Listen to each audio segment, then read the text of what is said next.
वालेकुम। मैं Amjadullah Khan, spokesman MBT.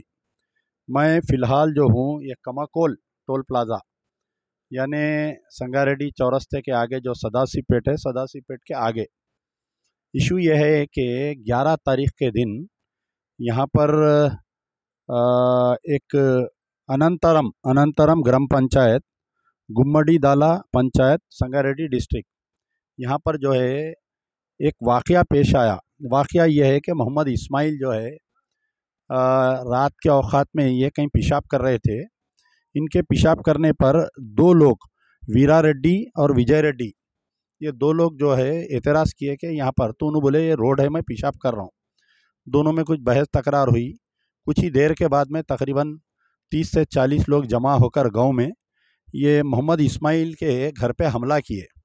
जब मोहम्मद इस्माइल के घर पे हमला किए तो इनकी एक 14 साला लड़की जब बाप को मार रहे थे, गनेटा डाल दे रहे थे बाप पे, तो बीच में आने के बाद में वो लड़की के आंग पे गनेट गिर गए, बड़े बड़े पत्थरे गिर गए और सर पे चोट आए, मुंडे पे चोट है, पैरों पे चोट है। लड़की को हॉस्पिटल को लेके गए। ये वाक़या हुआ 11 तारीख के दिन रात में। 12 के दिन यहाँ पर लोकल हॉस्पिटल में रखे। फिर उसके बाद में ये लड़की को जो है संगारेड्डी के एक दवाखाने में शरीक करे। इसको कौन सा दवाखाना है वो? संगारेड्डी के एक वेलनेस हॉस्पिटल में एडमिट करे। आज सुबह में वो लड़की का इंतकाल हो गया। पोस्टमार्टम होने के बाद में उसकी तदफीन हुई और पुलिस जो है कौन सा पुलिस स्टेशन लग रहा है ये? बुदेरा पुलिस स्टेशन में एक मर्डर केस रजिस्टर होते हुए दोनों को गिरफ्तार किया गया है, जो वीरा रेड्डी और विजय रेड्डी को। मसला ये है कि फ़िरका परस्ती इस कदर वो हो गई कि एक मामूली सी छोटे वाक़ये पे इतने लोग मिलके हमला करे घर पे। और यहाँ पर पुलिस जो है सिर्फ 2 जनों को क्यों गिरफ्तार करी, पहली चीज़, जबकि हमला करने में 20 से 25 लोग थे। तीसरी चीज़ जो है हमारे को वहाँ गाँव में जाने नहीं दिए और पुलिस ये बोल के रोक दी कि वहाँ पर आप जाएंगे तो गाँव में आपके ऊपर हमला होता या फिसाद होता। बहरहाल बहुत सारे बातें बनाए।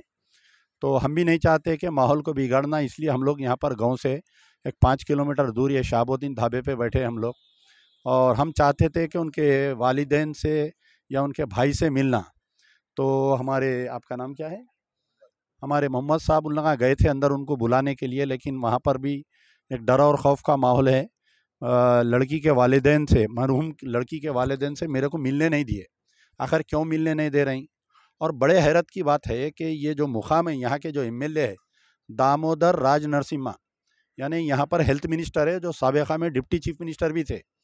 ये 11 तारीख को वाक़या हुआ और मुसलमानों की हमदर्द गवर्नमेंट, तो वहाँ के जो हेल्थ मिनिस्टर है दामोदर राज नरसिम्हा साहब, 11 चले गई, 12, 13, 14, 15, आज क्या तारीख है? 16 तारीख के दिन बच्ची का इंतकाल हुआ। दामोदर राज नरसिम्हा साहब के हाथ और पैर को मेहंदी लगी हुई है, बेचारे घर से नहीं निकले, जाके बच्ची के विरसा से नहीं मिले और मुसलमानों के हमदर्द हैं इन्हों, देखिए आप।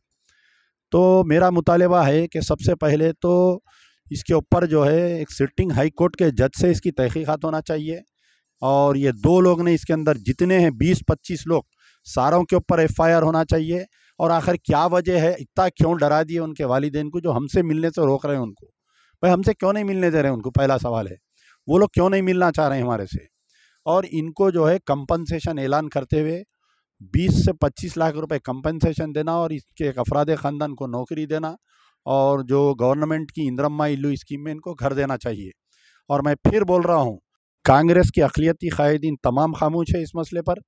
और यहाँ पर बड़े अफसोस की बात है कि दामोदर राज नरसिम्हा जो मुसलमानों के वोट से जीतते हैं और मुसलमानों की सियासत करते हैं, ये वाक़या होने के 6 दिन बच्ची के वालिदैन से नहीं मिले। बड़े अफसोस का बात है कि मैं उम्मीद करता हूं कि शायद मेरा स्टेटमेंट उन तक पहुंचेगा और वो बच्ची के वालिदैन से मिलेंगे।